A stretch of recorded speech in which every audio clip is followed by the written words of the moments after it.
Subscribe कीजिए Indian news analysis channel को और दबाइए बेल आइकन को ताकि आप कोई भी फ्यूचर की अपडेट मिस ना कर सकें।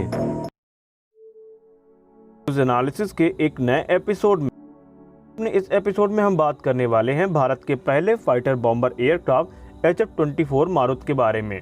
हम जानेंगे कि HF-24 मारुत एक कैसा एयरक्राफ्ट था और वो क्या वजह थी कि इसको समय से पहले भारतीय वायुसेना से रिटायर कर दिया गया। तो आइए जानते हैं। HF-24 मारुत इंडियन एयरफोर्स का एक फाइटर बॉम्बर एयरक्राफ्ट था जिसको कि 1960 के दशक में बनाया गया था। इसको हिंदुस्तान एरोनॉटिक्स लिमिटेड ने कर्ट टैंक की सहायता से बनाया था, जो कि इसके लीड डिज़ाइनर थे।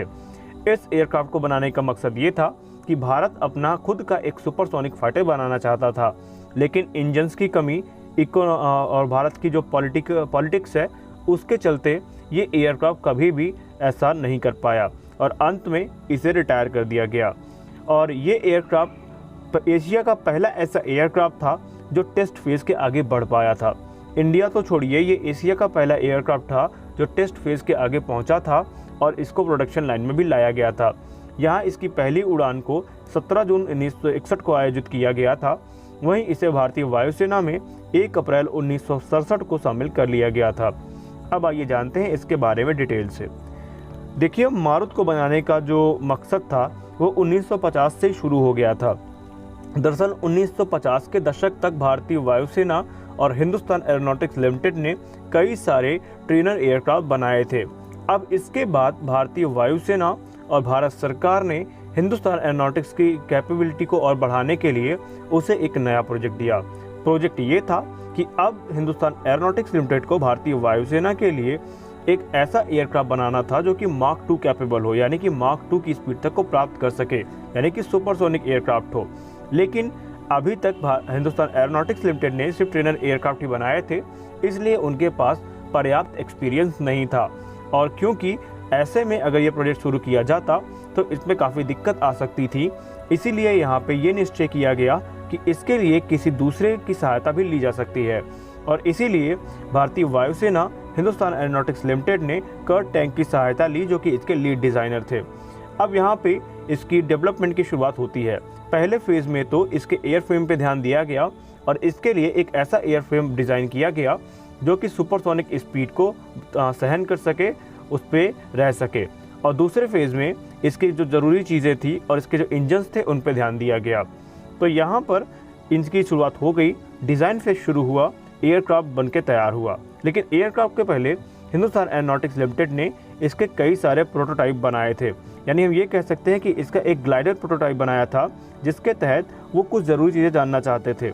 अब यहाँ पे आपको मैं 1 मिनट के रोकूंगा और आपको बताऊंगा कि 1956 में क्या हुआ था। दरअसल 1956 में HAL ने आधिकारिक तौर पर इसका डिज़ाइन वर्क शुरू किया था, इस फाइटर बॉम्बर का, और उसको लीड कर रहे थे खुद भारत के उस समय के तत्कालीन प्रधानमंत्री जवाहरलाल नेहरू। यहाँ पर जवाहरलाल नेहरू का ये कहना था कि भारत की वायुसेना के लिए ये एयरक्राफ्ट बनाना ज़रूरी है, क्योंकि आगे चल के यही हमारे फ्यूचर के जो फाइटर एयरक्राफ्ट होंगे उनके डेवलपमेंट की नींव रखेगा। और यही एक कारण था कि हिंदुस्तान एरोनॉटिक्स लिमिटेड पूरी जी जान लगा करके इस एयरक्राफ्ट को बनाने में लगी थी। और इसके लिए यहाँ पर जो सुटेबल एयरफ्रेम थे वो बनाए जाने शुरू कर दिए गए थे। और यहाँ पे शुरुआत में जब इसकी स्टडी की गई तो ये पता चला कि जो ज़रूरी स्पीड लिमिट है वो तकरीबन इसकी मार्क 1.4 से मार्क 1.5 के बीच में होनी चाहिए। लेकिन जो इसके इंजन थे वो इतने कैपेबल नहीं थे जो उसको इस स्पीड तक पहुंचा सकते, और इसीलिए यहाँ पर इंजन पे भी काम करना शुरू किया गया, लेकिन इसमें कोई सफलता नहीं मिली। उसके बाद यहाँ पे ये विचार किया गया कि क्यों ना जो विदेश से इसके इंजन को हम इम्पोर्ट कर लेते हैं। लेकिन उसी बीच भारत ने अपना एक परमाणु टेस्ट किया था, जिसके चलते हुए मारुत के लिए कोई भी उन्नत इंजन देने के लिए विदेशी देश तैयार नहीं था, क्योंकि अमेरिका ने लगभग प्रतिबंध लगाए हुए थे। और यही एक कारण था कि मारुत को कभी भी एक अच्छा इंजन नहीं मिल सका। HAL ने फिर भी हिम्मत नहीं हारी और उसने मारुत का एक प्रोटोटाइप बनाया। और उस प्रोटोटाइप की खास बात ये थी कि वो काफ़ी अच्छा था, लेकिन कभी भी वो सुपरसोनिक बैरियर को क्रॉस नहीं कर सका, यानी साउंड बैरियर को वो ब्रेक नहीं कर सका।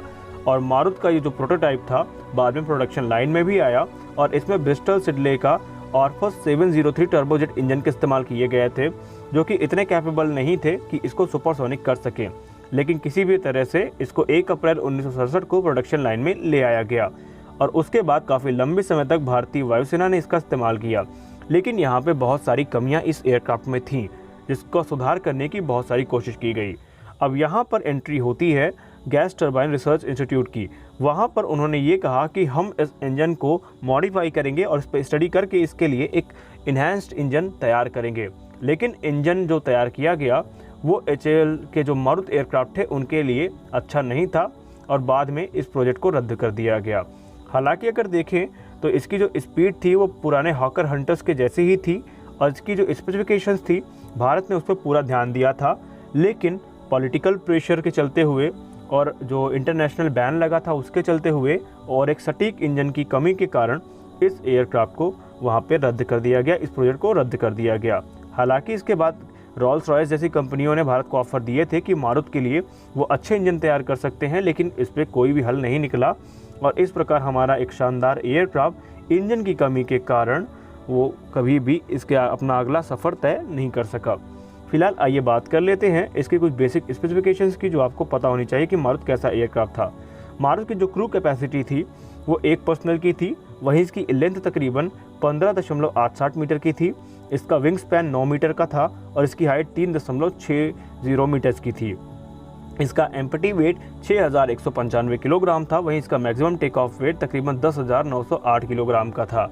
इसकी फ्यूल कैपेसिटी तकरीबन 2491 लीटर की थी और इसको ताकत देने के लिए इसमें 2 ब्रिस्टल सिडले के ऑर्फस 703 टर्बोजेट ईंधन का इस्तेमाल किया जाता था, जो कि सिर्फ 21.6 किलोलीटर का थ्रस्ट जनरेट कर पाते थे और यही इस प्रोजेक्ट के फेल होने की खास वजह थे।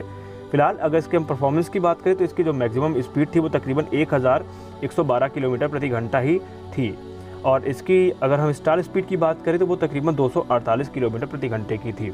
इसका रेट ऑफ क्लाइम 22.5 मीटर प्रति सेकंड था। अब आइए बात करते हैं इसके आर्मामेंट्स की। मारुत में 4 30 मिलीमीटर की गन्स का इस्तेमाल किया जाता था, जो कि 120 राउंड की थी।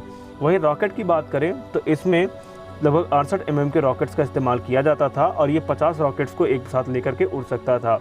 बॉम्ब्स में ये 4000 किलो तक की या 1800 किलो तक के बॉम्ब्स को लेकर के उड़ने में सक्षम था।